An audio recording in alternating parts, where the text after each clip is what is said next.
Welcome to the Museo Nazionale Romano.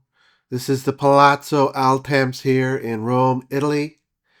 My name is David Peacock, and I'll be your guide here as we move through these remarkable rooms and their collection of ancient sculpture.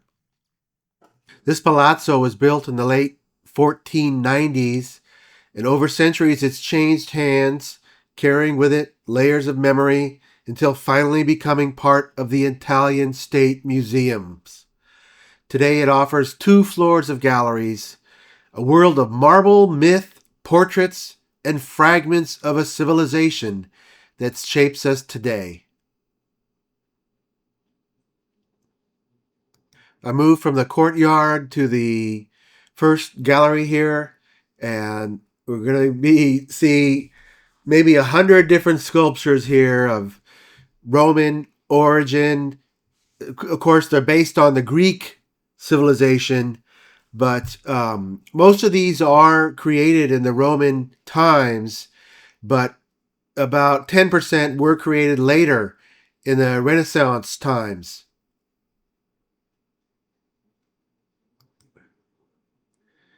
They represent a collective of individuals, mythical people, specific portraits, and historical events.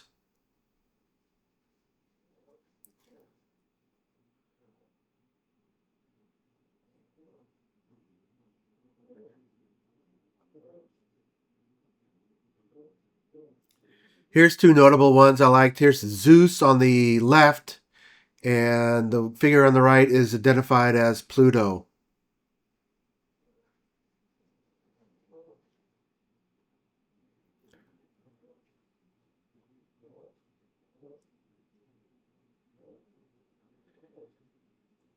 So, of course, these were gods, but here is a room of more specific portraits. And the first one here is Aristotle.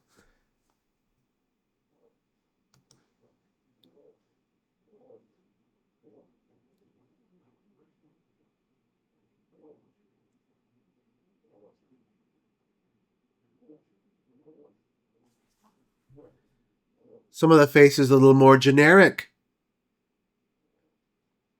Here is Demosthenes.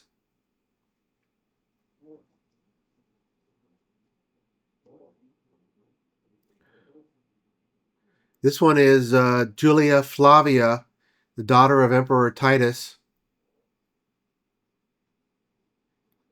And this one was done in the Renaissance time, and this is Julius Caesar.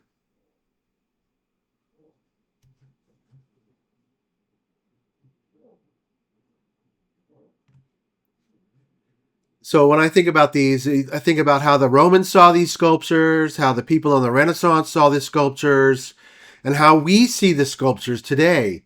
You can take a lot of different historical um, points and kind of think about how they saw them. This one's just called Bearded Man, but he does look like a very specific person. As I said, some of these other ones look like very generic type people, and some of them are very individualized. And this one is the Emperor and leader Marcus Aurelius. Of course, he's very popular today with his book of meditations.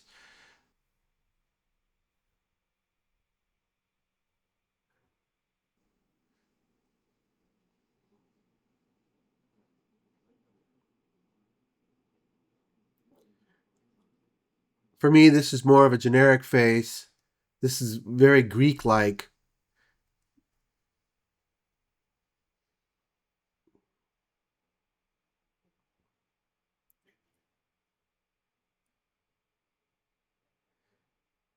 Some of the ones with a club are associated with Hercules. This one was really more technically impressive to have all this, arms away from the body. And I think sometimes they assembled the parts. Sometimes they sculpted the parts individually and assembled them.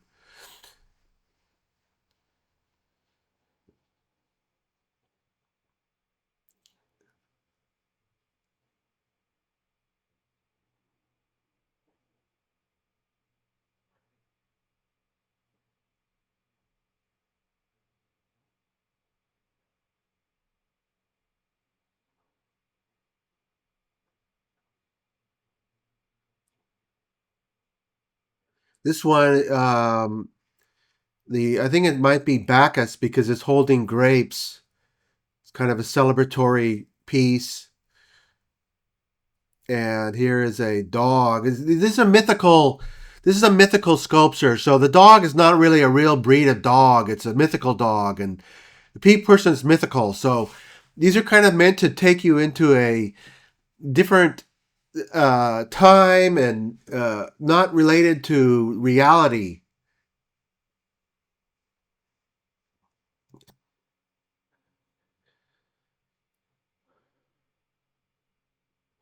Now I'm looking at them very seriously and interpreting them as a work of art.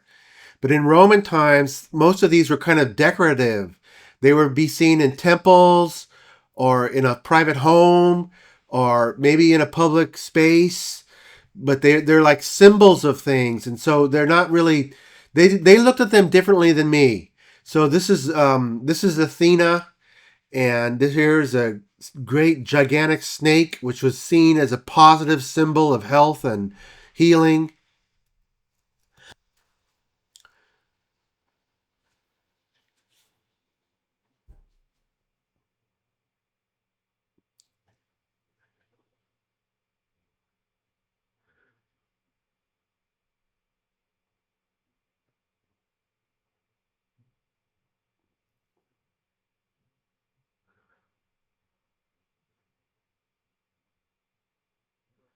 So the Romans had their own gods, and they also had Greek gods, but they also changed the names of the Greek gods for Roman names.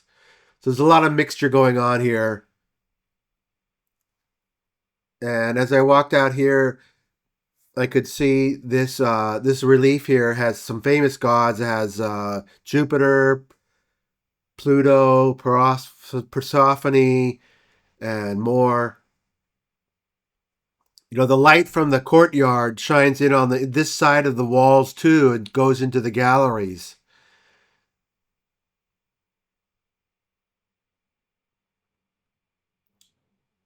Here's some more specific portraits, and also a very nice painting here.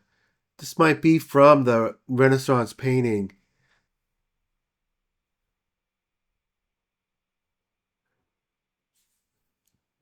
Now, as I pan over here to the left, I just saw this absolutely amazing work of art. It's a little blurry here, but I got a better shot coming up. Um, I put on a better lens. You can see the detail. I just think this one's a masterpiece. The detail, the character of all the horses and the people and the action. You know, for a Roman, battle was the they had basically a military industrial society, and battles were so important to them, and winning battles, and that's how they gauged a man's worth, is how he performed in battle.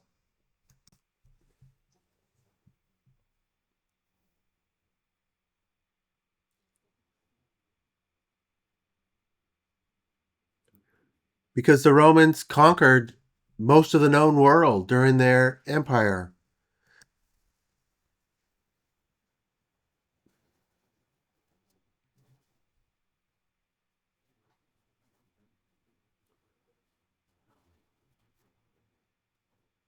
Here's a more somber piece.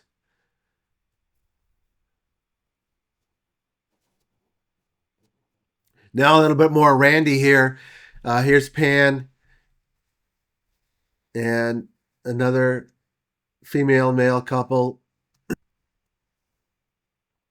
I really like this one. This is youth holding a flame.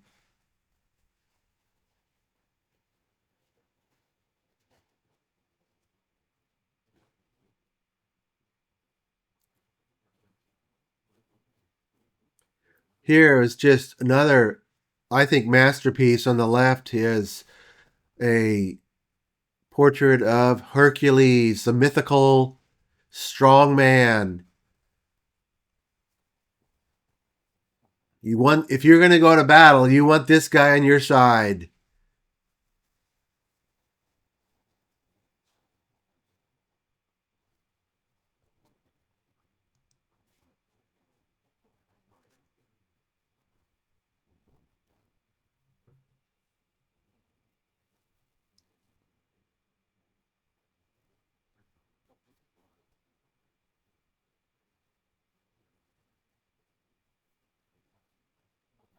And this one is Juno.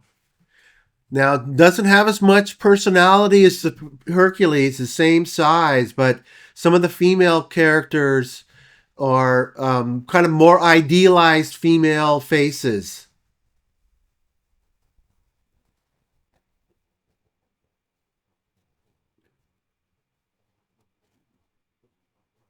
Here's another one. Could be almost the same face as the Juno.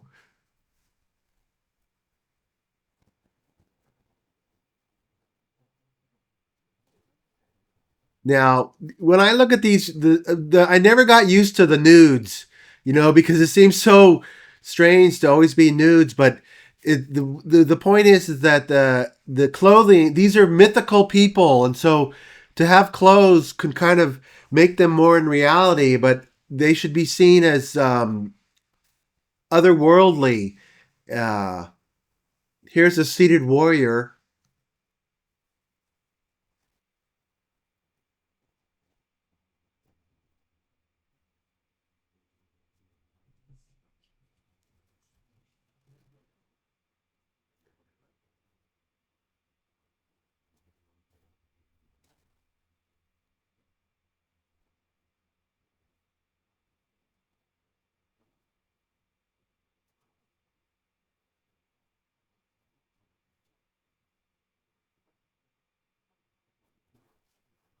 This one is Hercules also, I believe, because it has a club and I think that's a lion's skin there.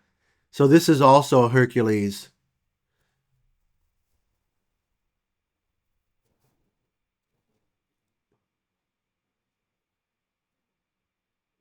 When they have the grapes, it's Bacchus.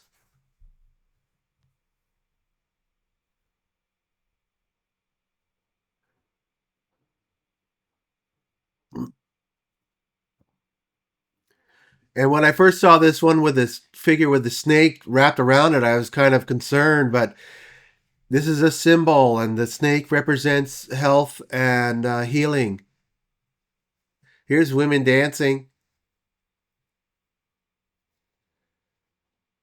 and here's an image of Jason and Medea from the story of Jason and the Argonauts from the Argonautica, written by Apollonius of Rhodes.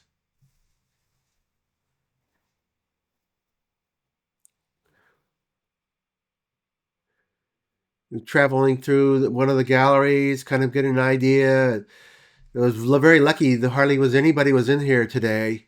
And I turned the corner, and then they had some excavation from Roman excavation here.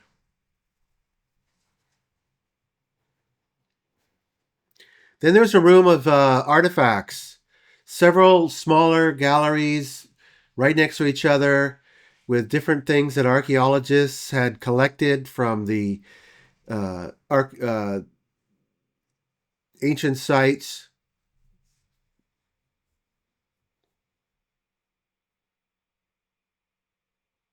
Romans put faces on everything.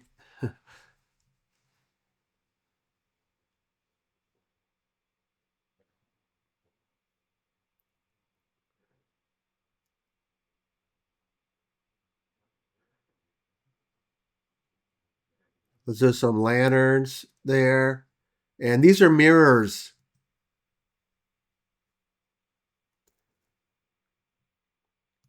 Now these objects are little sculptures, and they're kind of spiritual and religious objects that would be left in temples and collected to remind people of the gods. some of the metal work that was done by the Romans. Now, the Romans, around the first century, they uh, glass blowing was discovered in the Mediterranean, like in around Lebanon and Israel, and then the Romans quickly began to use glass. And here's some of that. Then they had a few galleries here that were the curators took extra care to put in some lighting to emphasize the shapes and the sculpture. So it was a whole different kind of lighting. So we've seen all kinds of lighting here. Seen natural light, indoor, light from light bulbs, artificial light, and then here's purely curated light. Oh, here's some great mythical animals, four-legged, winged, with a beak of a eagle. I think it's called a griffin. But then they had some photography here of these in these particular galleries.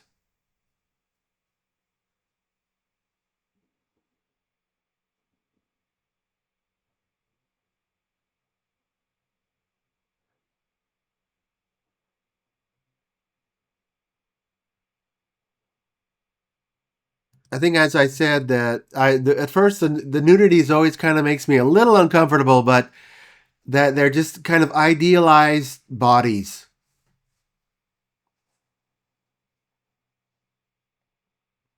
Of course, the latter Christians called them decadent by having all this nudity. Then on the second floor, they had this row of male portraits.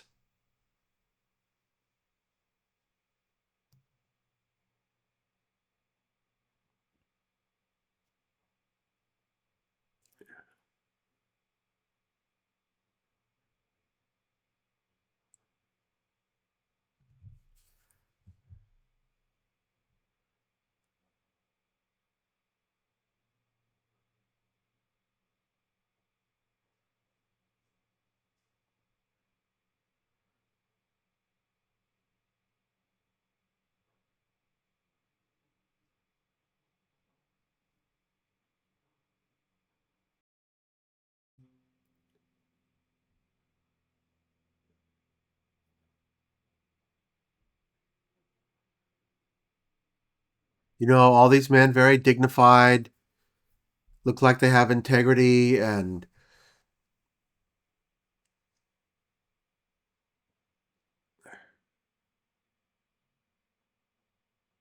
here was a fireplace decoration from the second floor looking down.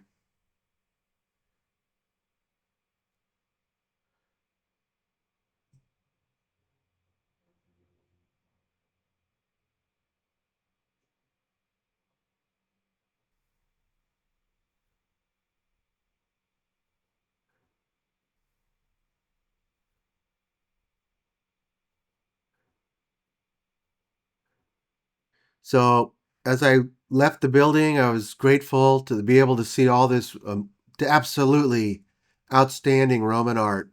Thanks for joining me today.